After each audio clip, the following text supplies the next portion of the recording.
Using a HELOC on your home to buy a rental can be one of the fastest ways to scale your portfolio, or it can be one of the fastest ways to get dangerously overleveraged. Same tool, two completely different outcomes. So in this video, I'll show you when it's a smart move, when it's a trap, and the exact numbers you need to check before you pull the trigger. Quick disclaimer up front, this is education, it's not financial advice. Okay. Here's why HELOCs are an investor favorite. A HELOC is a line of credit against your home's equity, and it's flexible in a way a regular loan is not. You only pay interest on what you actually draw. You can borrow, pay it back, borrow again, so it's reusable. And it's fast, which matters when you're trying to move on a deal. This is why the HELOC is the secret weapon behind the BRRRR strategy, right? Buy, rehab, rent, refinance, and repeat. Because you can pull the money out, use it, and then pay the line back down and do it all over again.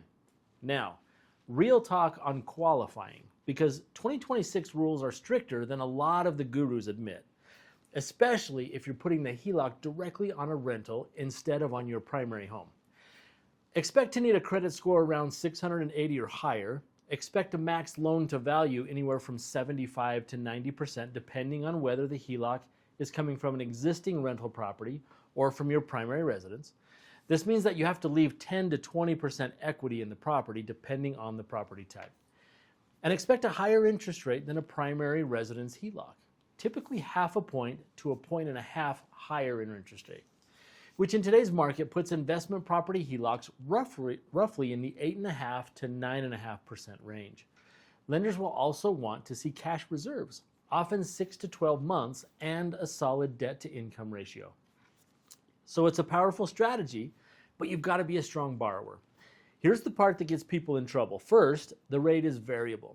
It moves with the market, so your payment can climb after you've already bought the property. Second, your home is the collateral. If the deal goes sideways and you can't pay, you're not risking the rental, you're risking the roof over your head. And third, the draw period ends. Most HELOCs let you make interest-only payments for the first 5 to 10 years. Then you flip into a repayment period where you're paying principal and interest, and that payment can jump significantly. If you didn't plan for that jump, it can catch you flat-footed. So how do you use it without getting burned? Well, there are 3 rules. Number 1, stress test the payment. Don't run your numbers at today's rate. Run them a couple of points higher and make sure the deal is still cash flowing.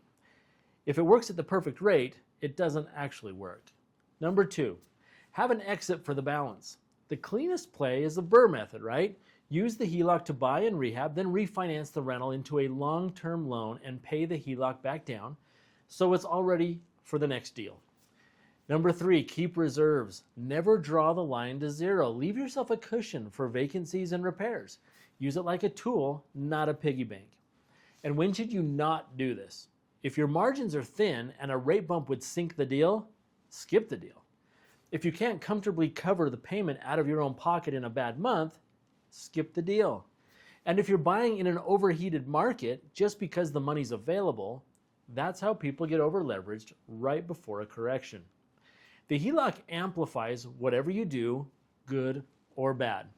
The bottom line, a HELOC to buy a rental is a great move for a strong borrower with a real plan and margin of safety, which all of the properties located at nextlevelpropertyinvesting.com are excellent solutions for margin of safety.